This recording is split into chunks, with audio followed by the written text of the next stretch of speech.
See how the market's going to take it all. Major averages, we know, posting losses in February. NASDAQ coming off its worst month here since April of last year. We're continuing the selling this morning. Despite the fears about the impact of tariffs, our next guest continues to bet on the resilience of the American economy. Forecasting growth will slow during Q1, perhaps Q2, before accelerating in the back half of the year. Joining us is Ed Yardeni, Yardeni Research President. You're not worried about some of these data signals we're getting? The latest just this morning on ISM, new orders with a big slip. Yeah, that was a bit of a setback to my thinking on the economy, because the regional business surveys conducted by 5 of the 12 Fed district banks actually suggested it would be stronger. So we've got 5 regional surveys looking better than the ISM. So I'm going to go with the regionals, because they support my view that the economy underlying it all is resilient. Look, we just had 3 years where it was widely anticipated that we'd have a recession because the Fed raised interest rates significantly, and yet the economy remained resilient through all of that. And I think we have to learn from that experience that perhaps the economy is going to remain resilient. I think some of the weakness that we saw in the indicators for January had to be weather related. It was the coldest January since 1988. And so, yeah, I do think retail sales are going to snap back. I think employment could be big, up more than the consensus expects, maybe 200,000. Obviously, much will depend on how much of the Doge boys layoffs in the government are going to start showing up in the February data. I think most of it's going to show up in the March data. But all in all, I think the economy is, in fact, going to demonstrate its resilience. But I think more of it's going to be showing up in the second half of the year than the first half. The first half, we just got a lot of volatility around all the uncertainties unleashed by Trump 2.0. What about tariffs as they start to play out? I mean, just as an example, autos, right? Kelley Blue Book says the tariffs could raise the U.S. average price of a car by $3,000. It's already $49,000. The price of some full-size pickup trucks could shoot up by $10,000. What about the demand impact of tariffs here?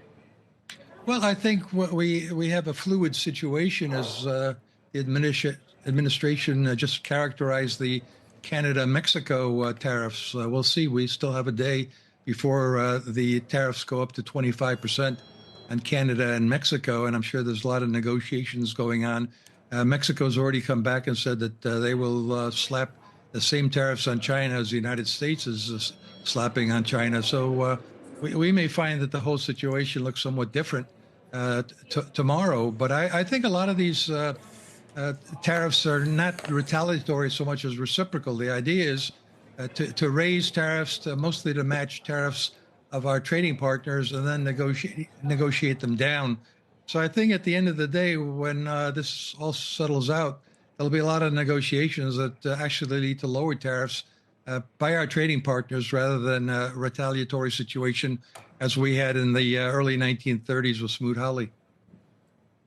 But I do wonder what that does for earnings, right, for companies that either have to absorb it or pass it along, what it does for their spending plans as they try to figure out the new cost structure and try to figure out where the tariffs are going to hit next. Well, it's not good if these tariffs obviously are permanent and persistent rather than transitory. It kind of reminds me of the discussion we had way back when on whether inflation was transitory. Yeah, don't use that word. Persistent. That's like a jinx word, transitory. Sorry about that.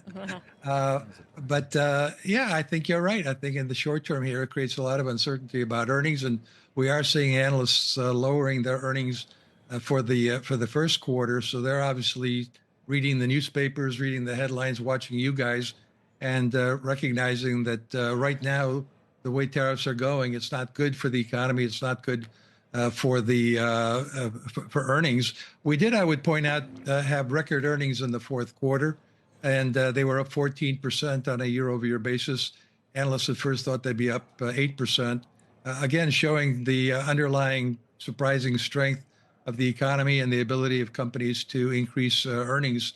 And I think that's going to continue to be an offset to some of these other concerns. In other words, we tend to pay a lot of attention to what's going on in Washington, and Washington matters, but we often forget to recognize how well the economy does despite Washington. And that's kind of the thesis I have, is that the economy is going to prove to be resilient, notwithstanding Washington. All right, Ed, thank you for joining us with that dose Thank of you. optimism today on another down market day. Ed Yardeni.